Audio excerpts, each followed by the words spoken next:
我是美食避雷排长，我今天来帮大家猜猜看，热浪小岛是不是个雷？干净的标准有几个？从门面、服务、环境、餐点，还有厕所。为什么厕所？我跟你讲，厕所最重要，干净的厕所，它餐点一定不会太难吃。我们来检查看看，它厕所很香很干净。这个厕所写过，但是它厕所有几个缺点呢？我光线不够，没有擦手指，湿湿的，不知道有没有定期去清洁。哦，你好严格哦。帮大家排雷，很严格，就是它这个光线很明亮嘛，然后整个色系是我觉得很有南洋的感觉的，但是走道真的有点窄，连我都有快过不去了。我现在来点餐。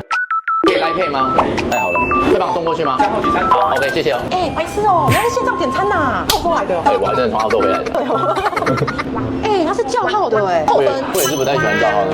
我看到那个价格100多块一个餐，没有服务费 ，OK 了。我看很多网友都推荐你们奶茶，我想再点一罐奶茶。要用它这个比例回去自己做看看。我先喝看好不好喝，不好喝就算了。对，好好喝。是啊，它不会像外面喝的这么甜，可是太奶的风味很明显，这个真的好喝。走，我们去上次餐点看看。我还有一个香柠茶，谢谢。好，来了。筷子嘞？哎，筷子要自己拿哦，大哥。好，排长。筷子还要自己拿。坦白说，我开叫号之后，我去那边就让我等了一下，饮料也没有给我出，所以我觉得这个服务有待加强。可能刚开吧，教育训练还不够，这一点蛮扣分的。他们的配色是很好的，色香味俱全，颜色最重要，很加分的。泰式酥豆腐，试试看，这个小块一点，味道搭配的刚刚好，这个有4颗星，我觉得真的好吃。那我们换吃面喽。哎，别哎，排长不能挑食啦。以后有番茄的拜托不要找我。有放秋葵，你知道现在秋葵多贵吗？有秋葵、花椰菜、马铃薯、豆腐、豆芽菜，还有这个豆皮，它量很丰富哎。这个汤我觉得是很浓郁的，如果喜欢喝浓汤色的，这个是应该是豆皮吧？豆皮很好吃哎，这个豆皮本身有腌过，那豆皮搭那个浓汤好搭哦。这个豆皮我喜欢，面现在吸不完汤也是好吃的，不是很多马来西亚的料理，它这个调的很好，有符合到我们台湾人的口味。我觉得如果以南洋的料理来讲，他们是做的很好吃的，它是我会回访的店。广大网友们，你们还有没有什么店想要我去排雷的？底下留言告诉我。